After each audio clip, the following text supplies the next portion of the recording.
Some people assume that motivation and willpower are required to build habits. I don't think that's a very good strategy, and it's not reliable because some days we're motivated and we have more energy and we're super keen. Other days we're a bit more burnt out and we don't really feel like doing what we know we should do. So today I'm going to talk about what's worked for me in terms of building habits from personal experience, a principle which I think is very reliable and can be applied in many different ways to build habits sustainably, and also a little hack which I think shouldn't be the main strategy, but it can give us a boost sometimes. Need a boost. Before we get started, I want to talk about why focusing on motivation and willpower really isn't a reliable strategy. So the issue is, if we have motivation, it's going to be easier to carry through on the actions we want to do. But it's a type of thing that fluctuates from day to day, and it's something which is hard to control. Right? It's almost like luck. Like some days you feel motivated and you feel very keen and all is going well. But other days, if you don't feel like it and that's what you were relying on, then how could you expect to reliably carry out the actions or perform the routines and habits that you set out to at the beginning of the week or the beginning of the month? That strategy, it's leaning on something. It's hard to dial up when it's not there. If you were to say that you were relying on motivation or willpower, then it's like, there's not much really, there's not much thought put into it. Engineering or architecting, like how it is you're actually going to do what you set out to do. I guess rather than watch like motivational videos or try pump yourself up somehow to get into a sort of state which you want to do what you know you should, but you don't want to do at the time. Like motivation is cool. I feel like motivation and willpower is definitely always welcome, but it definitely shouldn't be relied upon. So how should we actually approach things then if we don't want to leave it up to motivation, which is so fleeting? So this principle comes from Atomic Habits, which I'm sure 99% of people are familiar with and many people have read. Out of the 4 principles he talks about in the book, I've always resonated most with the principle where he says to get easy. And this is referring to habit creation, right? So, and if we make something easy, then we're more likely to do it. And I know it sounds simplistic, but if you actually consider it and break it down, there's actually many thoughtful ways in which we can make something easy. Let me give you a few examples that relate to making YouTube videos every day, which is a habit I'm trying to maintain at the moment, but I really do feel like it's generalizable to whatever we want to do. And to make things easy, we want to make the task to feel psychologically manageable. And so when you're first starting, and that bit is subjective depending on the person, and it can vary. The scope of the task would vary because for some people, X amount of work would be very manageable and it's easy, but for other people, it would have to be less. And the idea is you want to start where it's easy and do it over time so that the scope for it to remain easy increases. But if you start and it's too hard, that's when you're relying on motivation and willpower and sort of forcing it. The number of times we do it consecutively day after day, the probability just gets lower and lower because it was hard enough to do it once, to do it the first time.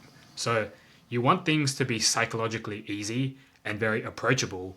And then that might seem like a compromise on quality, or it might seem like a bit of a cop-out or sort of changing the goal or habit altogether.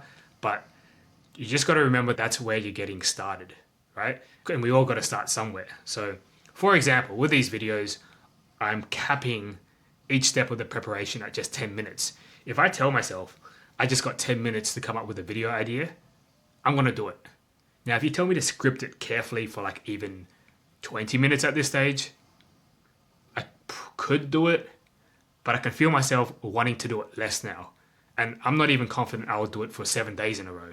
So that's one way to make it easy. You can decrease the scope, right? And I guess that works for many things. Instead of running for half an hour, you could literally run for 5 or 10 minutes, which is coincidentally what I'm doing at the moment as well. I'm not very good at running, but yeah, recently I've just been running for 10 minutes and I find that very easy, and it's doing a lot of good in terms of my health and making work sustainable and all that good stuff. So yeah, that's the first way to make things easy, is to decrease the scope. Another way I like to think of making things easy is to think of eliminating friction, right? The idea behind that is to reduce the amount of steps required to get going. Recently, I've been playing around with this new camera, which is like the DJI Action Pro. And the cool thing about it is it's so easy to get started. All I need to do is press a button on the top of it. All I need to do is press the button on the mic, and it's even got a magnetic thing so I can attach it to the camera. So I don't need to think about clipping it to myself. I don't really need to think much at all. I turn on my light, which is there, and pretty much I'm ready to film, right?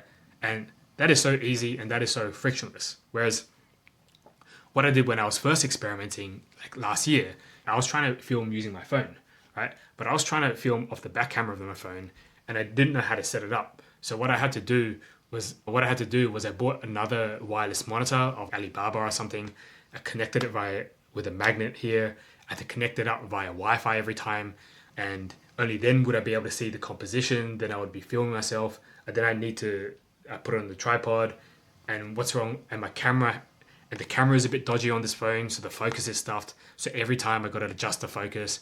I mean, it's just too many steps, right? With this camera, it's always in focus because it doesn't give you the option to adjust the focus. So that's another way to make things easy, is to look for ways to eliminate the number of steps required in the overall process.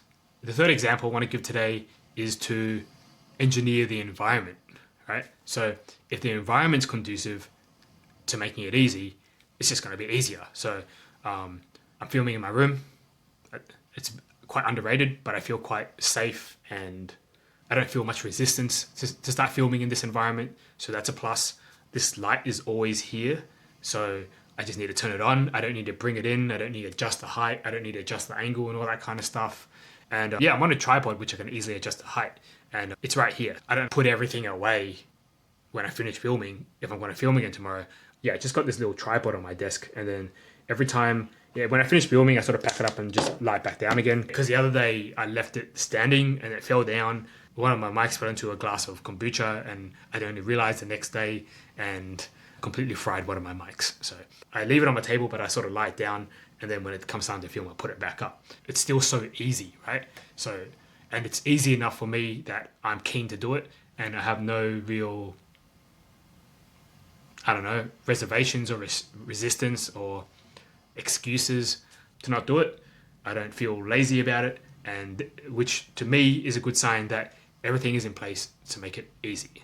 Before I move on to the hack, there's just one little cool interpretation of environment that sometimes I consider, and I feel like the people around us are also part of our environment. And then sometimes by talking to the right people or being in the same environment as other people, it has an underrated effect on how consistent we are. So I suppose there's nobody around me when I'm filming now, so there's nobody in my immediate environment. I talk to my friend every week and I tell him my goals, I tell him what I plan to do, and just having that contact and I guess that's a habit in of itself, to meet up weekly, where I'm meeting up with somebody to discuss my goals again. Having those type of people in your environment, it increases the chances that things will get done. I know with other habits such as like meditation, which I have a daily practice. I'm actually going to a group meditation tonight. Sometimes when we get together with other people doing the same activity, it makes it a lot easier, like subjectively as well, and it makes us look forward to it more. So keep that in mind. Make things easy by reducing the scope, by reducing friction, and by being mindful of our environment and engineering it to the extent possible. I'm going to wrap this up after I talk about the hack, right? So that's the way I think, that's a sustainable way, I think, and a healthy way to develop habits. Now, a little sort of hack I'm experimenting with is, say I really want something, but I know that it's not necessary, but it's enticing and appealing enough to make me sort of want to it and sort of grasp at it psychologically. That sometimes happens to me for gear, for like random bits of gear and equipment. I might tell myself, I want a new microphone or want a new tripod or whatever, right? But if I'm honest with myself, I don't really need it. But sometimes if it's cheap enough and it's not a big deal to buy it, and you could just buy it without worrying about wasting money or whatever, I sort of hold off, and then I might set goals for myself for me to achieve before I allow myself to purchase it. Or sometimes I purchase it, but I won't open it yet. I won't unbox it and use it yet until I've achieved something which I want to do. And that sort of task is, I've got a bit of resistance to it, but not that much. But I can tell that it'll push me over the edge if I tell myself, okay, so if you do this, and then you get to open this. Like for example, I've got this I've got this tripod which just came today actually, and I actually don't need it, but I'm really keen to try it because at the moment this mini tripod's sitting on my desk, but then this could sit on the ground. But I'm not opening it because I guess the way my personality works is I'll set up a few things to do, a few goals before I can open it. I don't want to be too extreme about it and do something where there's too much resistance, but it'll be something related to expanding my comfort zone a bit, like maybe doing a couple walking vlogs around the block or iterating on a certain component of my scripting process or something like that. But yeah, so the idea behind that is you can find ways to reward yourself, but don't reward yourself before you do something hard or before you improve in the direction that you want to improve. So that's it. Curious about setting goals and habits, check out this video I made more than a year ago, and it's a deep dive into goal setting in general. If you enjoyed this video, I think you'll enjoy it. So catch you guys on the flip side. Bye for now.